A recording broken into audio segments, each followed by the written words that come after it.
bagaimana sih praktik konseling itu? Nah, berbicara tentang bimbingan dan konseling, terdapat dua kata. Apa itu bimbingan dan apa itu konseling? Jadi, yang pertama itu adalah bimbingan. Nah, bimbingan itu adalah bantuan ataupun pertolongan yang diberikan oleh konselor kepada konseling. Sedangkan konseling adalah hubungan pribadi antara konselor dan konseli yang dilakukan secara tatap muka. Nah, dalam sesi konseling terdapat banyak sekali teknik. Teknik yang pertama yaitu attending. Nah, attending sendiri adalah keterampilan seorang konselor dalam menghadirkan dirinya dalam sesi konseling. Untuk mengetahui lebih lanjut, mari kita simak video berikut ini.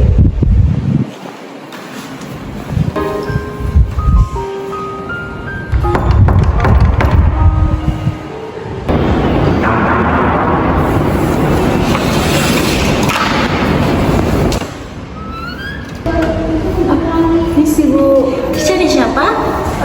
Mau konseling ke BK, Bu. Sebelumnya udah ada janji? Belum. Mau sama ibu yang mana? Belum tahu juga, Bu. Yaudah, sama ibu aja ya. Ayo, masuk dulu. Ayo, silakan. Iya, Bu. Silakan.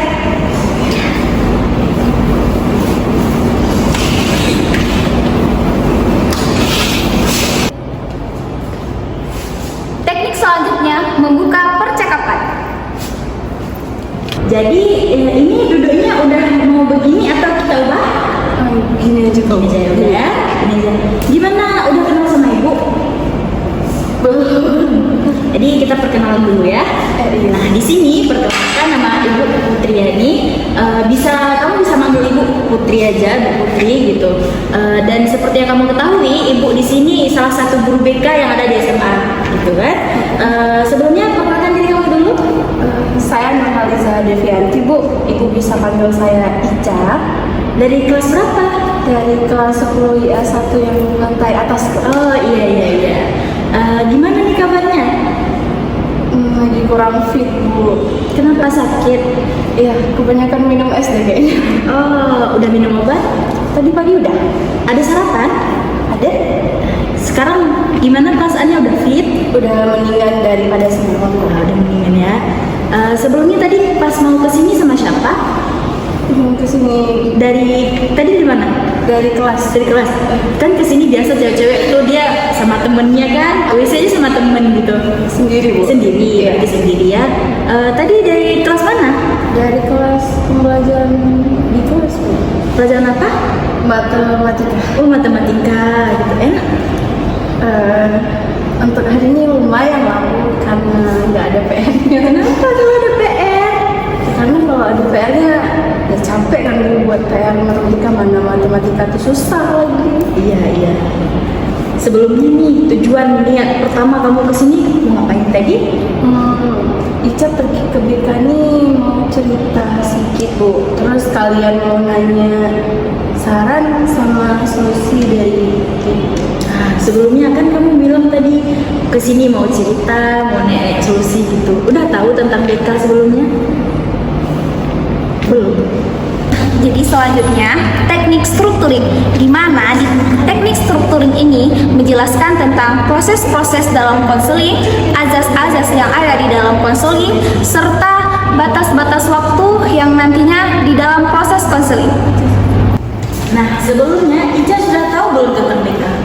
Nah, kalau untuk sebenarnya cuma tahu gitu aja, Bu. Cuma kayak kenal BK ya, tempat cerita katanya. Nah, jadi sebelum kita lanjut ke sesi selanjutnya, Ibu mau jelasin dahulu tentang BK itu sendiri dulu ya. Jadi BK itu dia masih dalam lingkup profesional, di mana di situ terdapat konselor yaitu Ibu sendiri dan Ica sebagai konselingnya gitu. Jadi di sini di sesi konseling yang akan kita laksanakan nantinya, Ica bebas mengatakan apa saja yang ada dalam pikiran Ica, yang mau Ica ungkapin, Ica bebas tanpa takut hal ini diketahui oleh orang lain. Karena dalam BK itu sendiri ada yang namanya azas kerahasiaan, di mana ibu akan merahasiakan semua yang Ica katakan, begitu juga sebaliknya. Jadi Ica boleh terbuka sama ibu, boleh mengatakan apa saja unek-unek yang ada dalam pikiran Ica, dan ibu akan merahasiakannya.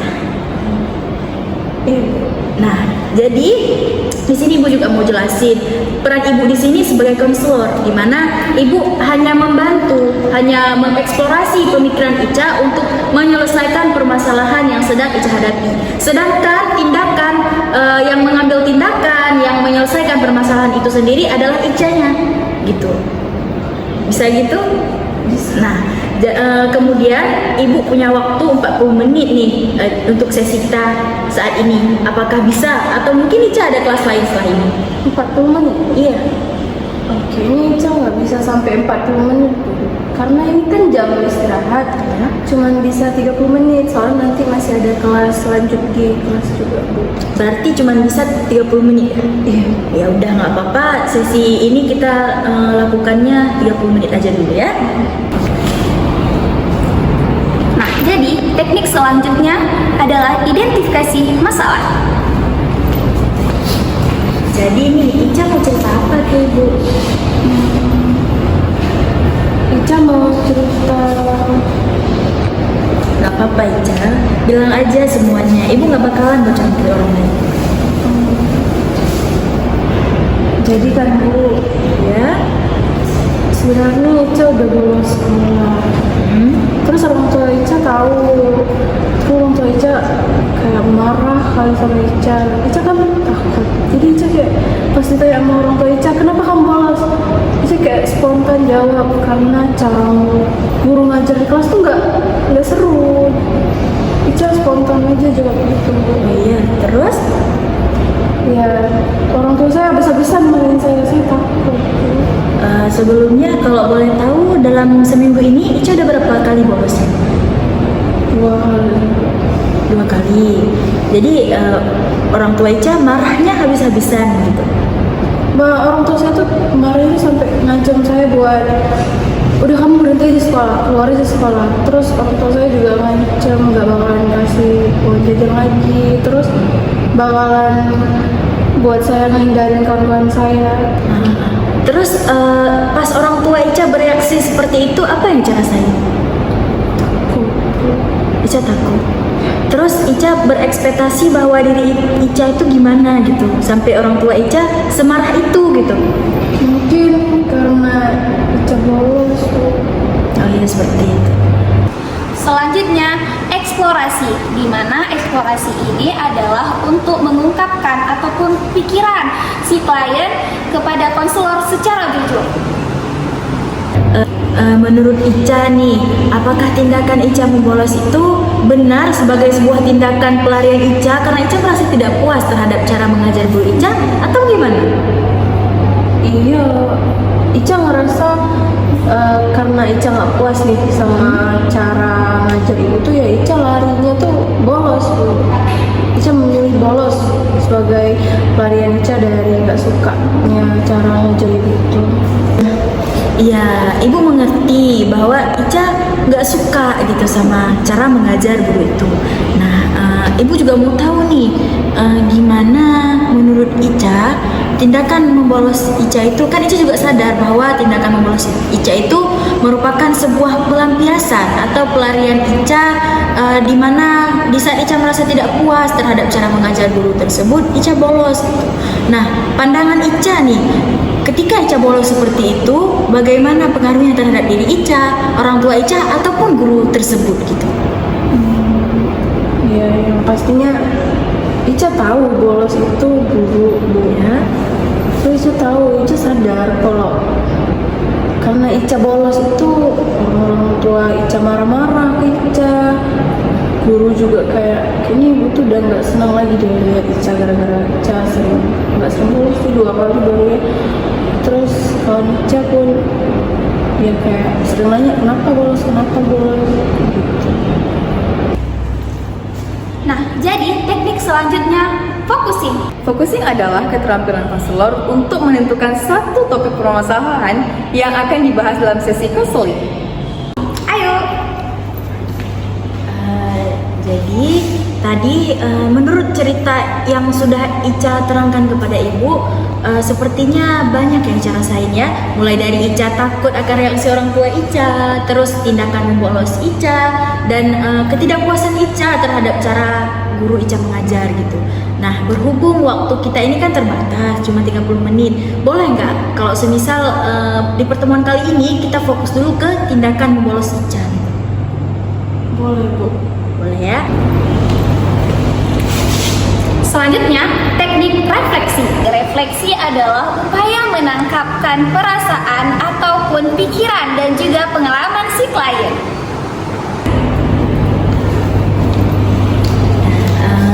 Ibu paham, Ibu mengerti dengan apa yang kamu rasain sekarang. Apalagi pas orang tua kamu tahu kamu Ica bolos, reaksi mereka itu marah dan sampai ngancem gitu kan. Ibu mengerti. Nah, sebelumnya Ibu mau nanya lagi nih, gimana sih keadaan kelas Ica gitu sama teman-temannya? Teman-teman Iya. kalau pas masuk Ibu itu sih teman-teman itu fair-fair aja, masih aman-aman aja. Cuman ya Icanya aja yang nggak suka cara Ibu tuh ngajar. Makanya Ica milih bolos. Kalau hubungan Ica sama teman gimana? Masih aman aja, Bu. Baik-baik aja berarti. Baik-baik aja. Berarti di sini pure Ica bolos itu alasannya karena Ica nggak suka cara ibu itu mengajar gitu. Selanjutnya, teknik konfrontasi. Konfrontasi adalah keterampilan konselor untuk meluruskan kesenjangan yang terjadi dalam sesi konseling. Nah, dari semua yang Ica katakan tadi, Ibu merasa bahwasanya Ica sadar ketika Ica membolos itu merupakan sebuah tindakan yang tadi Ica katakan bahwa itu salah gitu. Dimana di saat Ica bolos, maka reaksi orang tua Ica tentunya marah gitu. Terus Ica juga merasa bahwa diri Ica itu tidak bertanggung jawab terhadap diri Ica sendiri.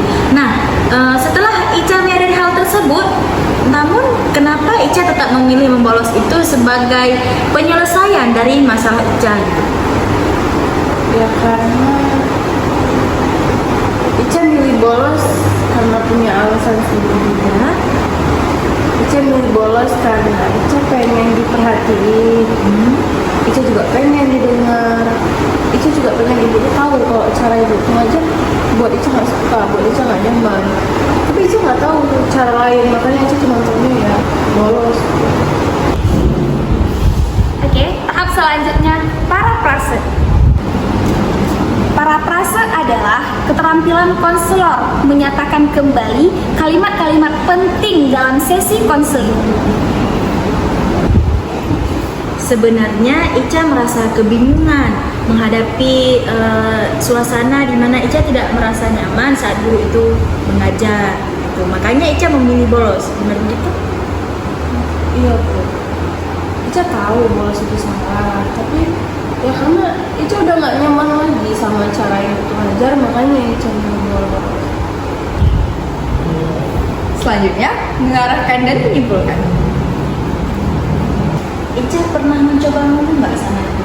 Pernah mencoba bilang kalau Bu, Ica nggak suka cara ibu mengajar ini, Ica nggak nyaman. Ica nggak berani bilang. Kenapa Ica nggak berani bilang? Ya karena Ica takut nanti itu responnya bakalan gimana. Berarti Ica berekspektasi bahwasanya ibu tuh bakalan merespon buruk pas Ica ngomong. Ibu mau nanya, menurut Ica bisa nggak ngendaliin respon ibu tuh? Terus menurut Ica siapa yang bisa Ica kendalikan? Iya, Ica sendiri. Ica bilang Ica cuma bisa mengendalikan diri sendiri. Otomatis Ica nggak bisa ngendaliin gimana respon ibu. Ya. Kalau semisal nih, coba Ica ngomong sama ibu. Ica ngomong baik-baik sama ibu tuh gitu. Bilang, Bu, saya tidak suka jika cara mengajar ibu begini. Saya tidak nyaman Bu di kelas. Berani? Ica masih takut sama respon ibu. Sedangkan Ica sadar bahwa yang bisa Ica kendalikan hanya diri Ica sendiri. di luar dari itu Ica nggak bisa kendaliin. Otomatis semisal respon ibu itu nggak baik, berarti Ica harus mengendalikan diri Ica sendiri, bahwa gimana caranya Ica bisa mengatakan, Ica juga bisa menyadarkan ibu itu bahwasanya ibu tuh ngebuat Ica nggak nyaman di kelas. Boleh nggak kalau kita gunain cara sebelumnya Ica di kelas aktif nggak? Kalau dulu aktif enggak, tapi ya kalau untuk nanya tuh, kalau misalnya Ica nggak tahu, Ica pasti mau nanya. Tapi karena ibu tuh kayak gitu, ya Ica nggak mau nanya lagi. Pas Ica nanya, respon ibu tuh gimana? Ya, resmi ibu tuh kayak bilangnya udah belajar aja sama kawan yang udah bisa. Itu terkhusus untuk Ica aja atau teman-teman Ica juga kayak gitu? Teman-teman Ica, kalau bagi mereka yang emang belum paham, pasti disuruh belajar juga sama yang udah paham. Berarti semua kayak gitu. Hampir semua gitu. Jadi nih, kan Ica belum coba kan? Ica masih takut sama ekspektasi Ica tentang respon ibu tuh yang bakalan buruk kan? Jadi boleh nggak kalau semisal kita coba dulu, Ica coba dulu ngomong baik-baik sama ibu dulu. Boleh nggak kita lakuin itu? Atau Ica ada solusi lain untuk supaya ibu tuh tahu kalau Ica nggak nyaman? Itu juga nggak tahu. Jadi boleh lah ya kita pakai cara itu gimana Ica ngomong sama ibu. Boleh gitu atau kita sama-sama cari solusi lain? Untuk saat ini kayaknya Ica bakalan coba ngomong. Nanti Ica bakalan memberanikan diri untuk ngomong dulu sama ibu. Anggap aja respon ibu tuh di luar kendali Ica. Ica cuma bisa mengenalin diri Ica sendiri. Berarti Ica mencoba untuk mengkomunikasikan apa yang membuat Ica nggak nyaman sama ibu tuh. Nah, tentang respon ibu tuh, ibu rasa kalau semisal Icanya nyampeinnya sopan, baik-baik, ibu tuh pasti bakalan ngerti. Ica coba bakalan ngomong. Oke, selanjutnya tindakan yang akan dilakukan. Nah, Ica udah bilang tadi, Ica juga udah sadar tindakan Ica bolos itu nggak bagus, berdampak buruk pada diri Ica, reaksi orang tua Ica gitu. Terus Ica juga sadar bahwa itu adalah kesalahan dalam diri Ica, di mana Ica tidak merasa bertanggung jawab terhadap diri Ica sendiri. Terus tadi juga tentang kesepakatan kita tentang solusi itu juga Ica setuju, di mana Ica akan komunikasikan sama ibu itu tentang rasa tidak aman Ica gitu. Terus tentang respon ibu itu di luar kendali Ica, karena Ica cuma bisa mengendalikan diri Ica sendiri gitu. Bolehkah? Gimana tadi solusinya? Ica harus berani buat ngomong sama ibu itu. Kalau sebenarnya Ica nggak nyaman sama cara ibu itu dan juga respon ibu itu, Ica jangan ikut, karena ya kita juga nggak bisa ngajar respon orang. Jadi Ica nggak bisa ngatur diri kita sendiri buat terima bagaimanapun respon ibu itu. Selanjutnya, evaluasi. Nah, ini kan kita udah melalui proses konseling dari pertama tadi sampai akhirnya kita udah menemukan solusi sementara nih tentang nanti selanjutnya bakalan kita lanjutin lagi. Jadi sekarang perasaan Ica gimana? Ica lega Bu, karena udah bisa cerita kalau Ica bolos. Kan Ica nggak boleh cerita, tapi sekarang kayak lega gitu udah cerita. Terus Ica juga udah tahu gimana solusi lain buat ngerasain gitu. Ya, Ica merasa lega Bu sama sesi konseling ini. Jadi ibu harap Ica juga tidak mengulangi kesalahan Ica yang bolos itu, karena Ica harus ingat bahwa setiap permasalahan itu tentu ada jalan keluarnya sendiri, tidak mesti dengan bolos. Ica juga harus berpikir kalau memang Ica nggak sanggup, Ica udah buntu kali, nggak tahu ini gimana solusinya gitu, Ica boleh bilang sama ibu. Ica boleh datang, Ica boleh nanya solusi, tapi Ica jangan mengambil sebuah tindakan di saat Ica merasa tertekan, Ica langsung ambil tindakan, jangan. Karena otomatis ambil itu nggak salah, cuman bakalan berefek panjang dan kita nggak tahu efek itu bakal negatif atau positif. Oke, tahap yang terakhir yaitu pengakhiran. Untuk tindakan selanjutnya, ibu mau nih, boleh lah ya, boleh. Ibu mau tahu nanti setelah Ica ngomong komunikasikan sama ibu itu, Ica kembali ke ibu, terus ibu mau tahu nih respon ibu itu gimana, boleh begitu? Boleh. Nah, berarti nanti setelah keluar dari sini, mungkin Ica kapan punya waktu gitu mau komunikasikan dengan ibu tuh gitu kan, ngelihat keadaan ibu itu gimana, mau ibu itu gimana, terus Ica ngomong baik-baik sama ibu tuh, respon ibu tuh gimana, terus nanti Ica katakan lagi kepada ibu kalau misalkan memang solusi itu tidak mempan atau tidak efektif gitu, kita cari solusi lain sama-sama ya. Ya udah, ibu rasa ini juga udah 30 menit. Ica mau masuk lagi ya setelah ini. Ibu rasa juga udah cukup ya dulu sesi konseling kita kali ini gitu. Dan untuk solusi sementaranya itu coba dulu ya, Ica coba dulu ya, beranikan diri Ica. Terus nanti Ica boleh dari sini. Kalau misalkan Ica juga punya masalah lain, kan tadi banyak nih topik yang mau kita bahas, tapi karena waktu terbatas kita ngebahasnya tentang bolos dulu.